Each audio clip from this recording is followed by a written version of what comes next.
के दिल से हल्फ उठाता हूँ कि मैं खुलूस नीयत से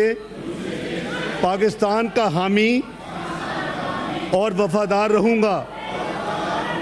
कि बहैसियत रुकन सेनेट मैं अपने कारहाय मनसबी ईमानदारी अपनी इंतहाई सलाहियत और वफादारी के साथ इस्लामी जमहूरिया पाकिस्तान के आइन और कानून और सेनेट के कवायद के मुताबिक और हमेशा पाकिस्तान की खुद मुख्तारी, सालमियत, इस्तेहकाम, बहबूदी और खुशहाली की खातर अंजाम दूंगा कि मैं इस्लामी नज़रिया को बरकरार रखने के लिए